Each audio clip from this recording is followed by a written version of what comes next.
I know this country has never had a place for those who hope for failure. So here's who I would rather listen to, the men and women in Nevada who write me every day. They're hardworking people, lots of different letters, really sad letters. People who play by the rules and don't understand why their health insurance system doesn't do the same. They write from the heart, and here are a couple stories we'll talk about. A woman named Lisa lives in Gardnerville, Nevada. It's a beautiful place, right under the great Sierra Nevada mountains. She lives there with her 2 daughters, both of whom are in elementary school. The youngest suffers seizures, and her teachers think she has a learning disability. Because of her family history, Lisa, the girl's mom, is at a high risk for cervical cancer. Though she's supposed to get an exam every 3 months, now she's not able to get one at all. When Lisa lost her job, she lost her health coverage.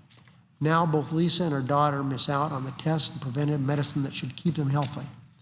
Her long letter to me ended with a simple plea. It wasn't slow down, stop everything, start over. It was, we want to go to the doctor. That's a quote. We want to go to the doctor.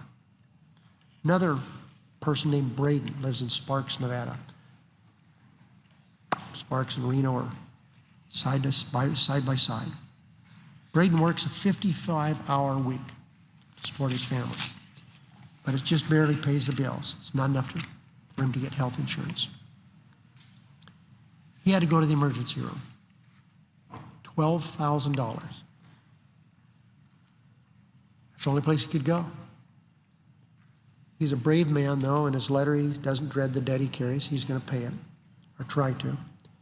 He doesn't grumble about how hard he works, but he does have one fear, and it's not that the Senate's doing its job.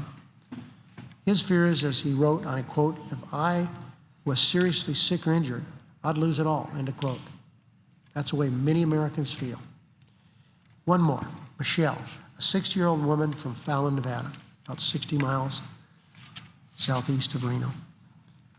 Like so many in my state, she's moved to Nevada in the last 10 years. Like so many Americans who keep our economy going, she's self-employed and has to find her own health insurance.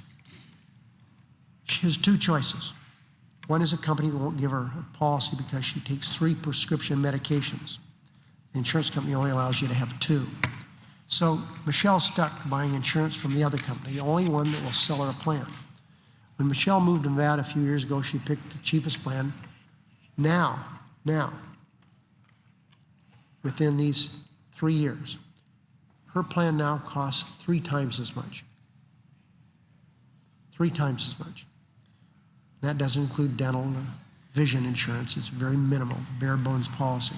She's waiting, but she's not waiting for us to scrap everything we've done over the past year and start over, no. She wrote that, quote, she's waiting to be old enough for Medicare to afford the surgery my doctor says I need. I know that my current policy will cost more than I can afford. These are real stories about real people. Braden, Michelle, and Lisa. They aren't written with a political objective in mind. I don't know whether they're Democrats or Republicans or independents. They have no axe to grind as far as any partisan view. They're written by people who know that insurance companies discriminate against their policyholders, and it's not based, I repeat, on party affiliation. They're written by citizens who know this crisis is bigger than politics and too big to ignore. They're written by Americans who just want to be able to live a healthy life without going broke. My colleagues on the other side want us to slow down, stop everything, and start over. But the course of our country goes in a different direction. Only one direction. We move forward. We make progress, and when history calls on its leaders to make life better for its citizens, we answer, and we act, and we're going to act.